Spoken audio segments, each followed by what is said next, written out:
ශක්තිය පෙන්නලා ඔයාලා වෙනුවෙන් මේ වැඩ ආරම්භ කරනවා කියලා මම ප්‍රාර්ථනා මගේ ජීවිතේ රැකලා දෙන්න කියලා ඔයාලගෙන් මම ඉල්ලනවා මහා කාලිමෑණියෙන් ඉල්ලනවා මගේ ජීවිතේ රැක දෙන්න කියලා. නැත දුක් නැත සමති මිනිසා එදම ඕනෝන එදම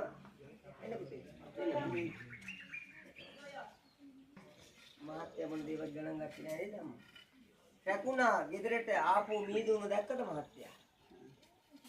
කැමරාගේ වටේ ගහලා තිබ්බත් ගෙදරට ආපු කෙනා දැක්කේ නැහැ මීදුමක් වගේ ගුලියක් ආව දැක්කද? ඇත්තටම නැත්te කියන්නේ මෙතන ඉස්සරහ. ඔබතුමා මේ දේවල්ට පළවෙනි වතාවයි. ඇත්තටම නැත්te කියන්නේ. අඬ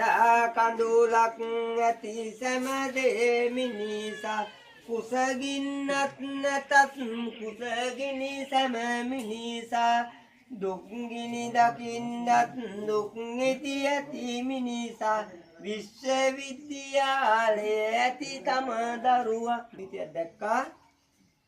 මරණෙත් එක්ක දෙන්නා මෙතුමා වහ බෝතලේ මැරෙන්න හිතුවේ නැතම මැරෙන්න ගියා නම් හොඳයි හැබැයි ඔබතුමාට වැඳලා කියනවා මගේ මල්ලිගේ කකුල් දෙක පායි ඔබතුමා රට වෙනුවෙන් ජාතිය සම්බුද්ධ ශාසනය වෙනුවෙන් කැප කරාලේ අපි වෙනුවෙන් දහඩිය හෙළුවේ ඔබ වෙනුවෙන්මයි අපි වෙනුවෙන්මයි ජීවිතේ දැක්කා අන්තිමට ගෙදරට එනකොට මහා විනාශයක්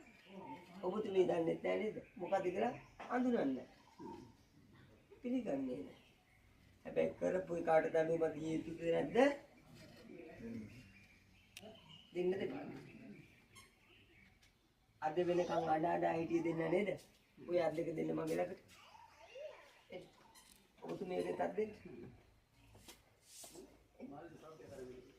අතක්වත් දෙන්න තිබුණේ ඇත්තට නැති කියන්නේ අඬා කඳුලක දෙන්නේ නේද ජීවිතේ වෙන් වෙන මරන්න කරන්නේද ගැටුම් පිටේදී අද සතුටුම නොන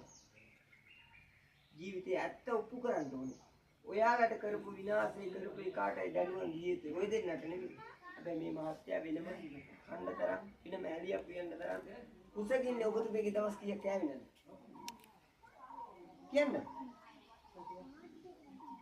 සාදුකාරී මේ නිමිති බොරු නෙවෙයි සතියක් නිරාර හිටියනම් ජීවිතේ දකින්න තිබ්බනම් අල්ලපු ගෙදරින් කන්න තරම් ඇයි මෙහෙම දෙයක් නෙමෙයි හැබැයි කවදාකවත් මාතර බට්ටික නොදී හිටපු අම්මා නේද ඇයි මෙහෙම දෙයක් මීදුමක් වගේ දැක්කා මාතරගේ පිල්ලුම් බන්ධනයක් විතරට එව්වා අඩි සද්දය ඇහෙනවද කියන සද්දය ඇහෙනවද ගමන් කරන සද්දය ඇහෙනවද ඔබතුමාට මොකාරි ගෙටේ ඇත්තට නැති එනවා සද්දේ යන සද්දේ ජීවිත